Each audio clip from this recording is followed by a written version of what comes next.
Hello, my name is Joy. It looks like you're just in time for another Human Race Club meeting, but you'd better hurry into the treehouse if you don't want to miss the beginning. I would never expect you to be sad. Hey, AJ! Congratulations on winning the tournament! Yeah, AJ, congratulations. All right, AJ! Yeah! Woo! Right! Woo! Yeah, AJ! What tournament did you win, AJ? The All-City Basketball Free Throw Tournament. There were over 200 participants. Gee, AJ's so good at sports, and so is Maggie. Pamela's so smart, and Teddy's so popular. What's good about me? Hey, Casey, what are you doing over there? You look like you just lost your best friend. It's worse than that. What's worse than losing your best friend? Being a nobody.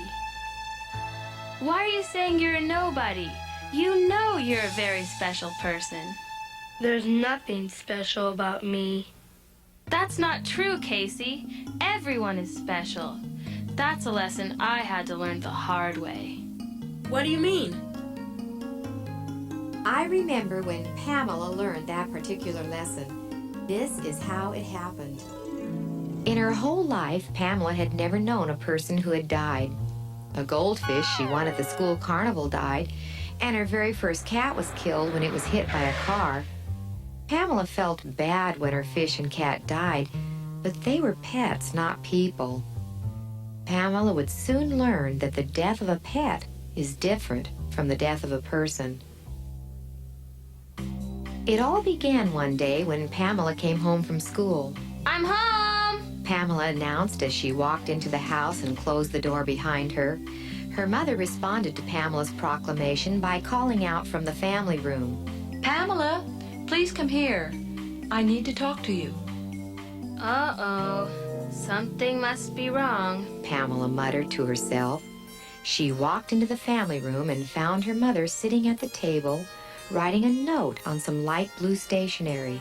She wasn't looking forward to hearing what her mother had to say. Pamela placed her school books and lunchbox on the table and heaved a big sigh as she settled into a chair. Solemnly, her mother began to speak. Mrs. McAllister called today. She told me that Audrey Steinhofer had gone to her aunt's house to spend the weekend, and Audrey and her aunt were driving to the grocery store when another car crossed over the center line and hit them head-on. Audrey's aunt was hurt very badly, and Audrey was killed. Pamela jumped to her feet. Killed? Audrey Steinhofer killed? Yes, sweetheart. Audrey Steinhofer is dead. Pamela's mother affirmed softly. Pamela began pacing back and forth nervously, wringing her hands as she walked. It was unlike Pamela to talk before she thought about every word she was going to say, but at the moment her brain was too stunned to think. So unconsciously she began to ramble on and on. It can't be true. It's impossible. I just saw Audrey on Friday. Well, we were at the same lunch table together. I've been going to school with Audrey since kindergarten. Well, I don't believe it. No, it's not Realizing true. that the news of Audrey's death affected Pamela deeply, Pamela's mother stood up and walked over to her distraught daughter. Lovingly, she put her arms around Pamela and tried to console her. I'm writing Audrey's parents a sympathy letter, and I think it would be nice if you would write one, too. But what would I say? Pamela stammered. Her mother thought for a moment and then responded. Why don't you tell the Steinhofers how special Audrey was and how much she will be missed? Pamela thought about her mother's suggestion. Admittedly, it was a good idea, but she had never written a sympathy note before, and she wasn't sure she could do it. Grabbing her school books, Pamela headed toward her bedroom. Her mother called after her. Pamela, are you going to write the letter?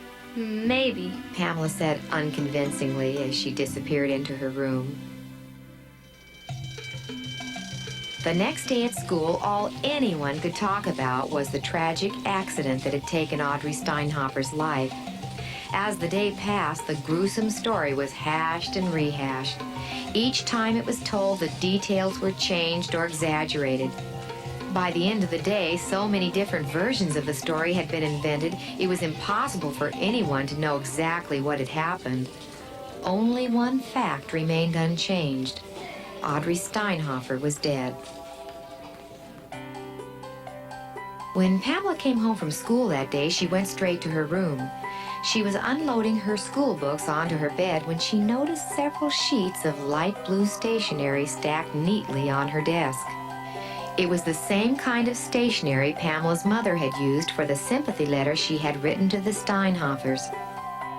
Pamela knew immediately that the stationery had been placed on her desk so she would remember to write a sympathy letter to the Steinhofers.